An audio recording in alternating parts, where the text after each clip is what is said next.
When you have a busy and what feels like a hectic lifestyle, it can be very easy to end up reliant on convenience foods and junk foods in order to get by day to day. Now, of course, to a degree, many of us actually like these foods. We enjoy eating them, and in the moment, we of course feel good.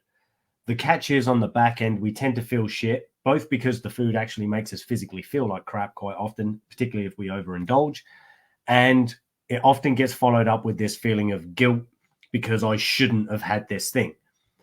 And of course, that's a problem because that's two problems for the one pleasure. But that's the pattern that we tend to get caught up in.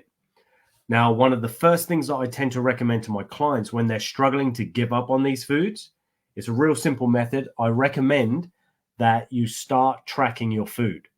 Now, sounds boring. I know it's not some fancy trick or super secret of the health and fitness industry, but it's a real simple method that anybody can do. It doesn't cost you a penny. All you need is a pen and a paper, and you literally just start tracking your foods.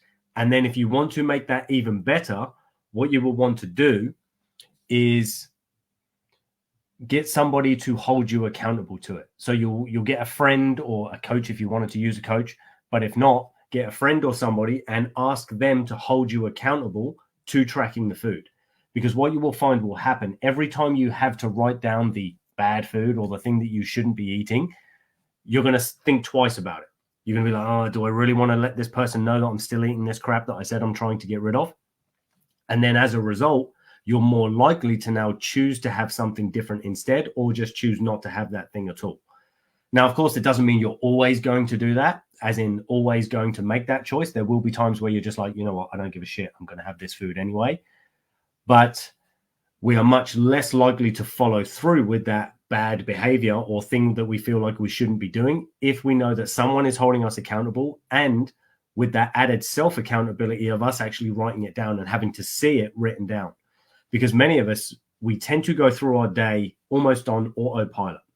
And as a result, we tend to just pick up and eat these things as snacks and so on. And we're not conscious of the fact that we're doing it or of the quantity that we're consuming. And as a result, of course, over time, we end up gaining weight, end up with a body that's achy, stiff, looks like shit, feels like shit, and we're unhappy with it. But it's because we've accumulated these habits and behaviors that we almost didn't even realize were happening. Like, we know, obviously, if we sit and think about it, shit, I probably shouldn't be eating all this junk.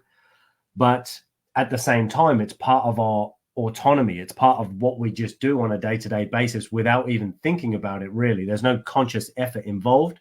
It just happens on an unconscious level, and therefore tends to run away with us without us even realizing. So now, by bringing our conscious mind to the party and saying, okay, well, I'm actually going to actively write down all of the foods I eat as I eat them.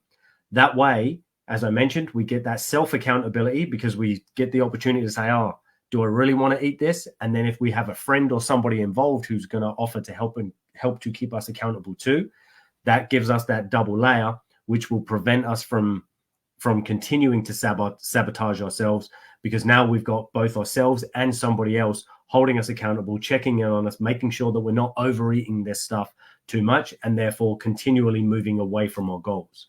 Then, of course, once we've got the food nailed, if it's a case of, well, what are my next steps? Well, now we can look at introducing good foods and so on.